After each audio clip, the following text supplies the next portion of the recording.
सती रानी पद्मावती,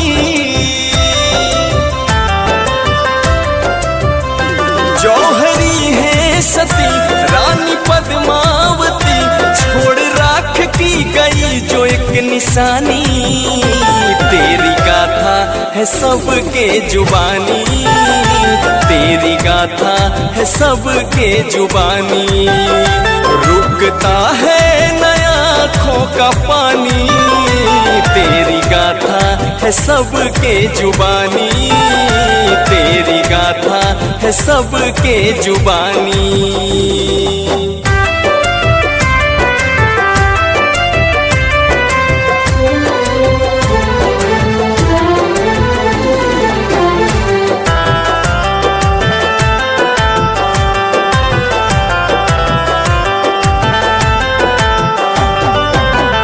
खिलजी अलाउद्दीन चित्तौड़ पर चढ़ाई की, राजा रतन सिंह मुकाबले लड़ाई की, देसी गद्दार ही हथियार बने राजा के, हवसी हवस की नजर रानी पर टिकाई थी।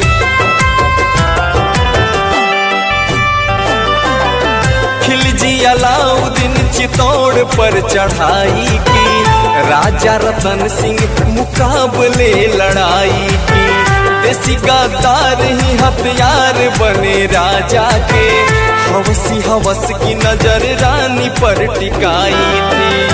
खाली हाथ लौट आया राजधानी, खाली हाथ लौट आया राजधानी, तेरी गाथा है सबके जुबानी, तेरी गाथा है सबके जुबानी।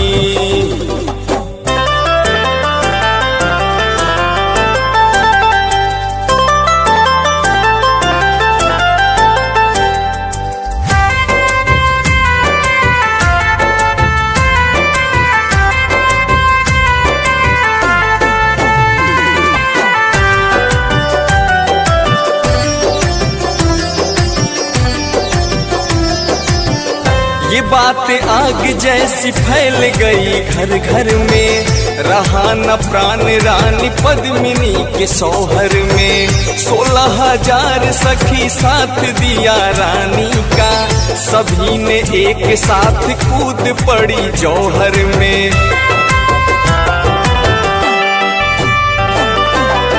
ये बात आग जैसी फैल गई घर घर में, रहा न प्राण रानी पद्मिनी के सोहर में, 16,000 सखी साथ दिया रानी का, सभी ने एक साथ कूद पड़ी जौहर में। स्वाभिमान को बचा के स्वाभिमानी, स्वाभिमान को बचा के स्वाभिमानी, तेरी गाथा है सबके जुबानी, तेरी गाथा है सबके जुबानी।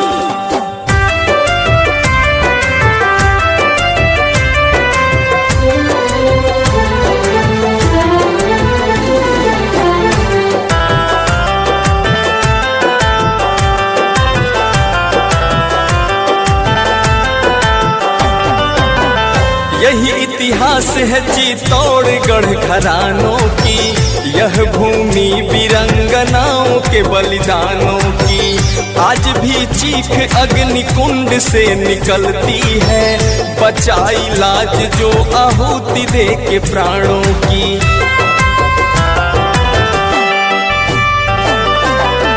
यही इतिहास है चित्तौड़गढ़ घरानों की, यह भूमि वीरंगनाओं के बलिदानों की, आज भी चीख अग्नि कुंड से निकलती है, बचाई लाज जो आहुति दे के प्राणों की। सोन सूर्या धन धन है वो रानी, सोन सूर्या धन धन है वो रानी, तेरी गाथा है सबके जुबानी, तेरी गाथा है सबके जुबानी।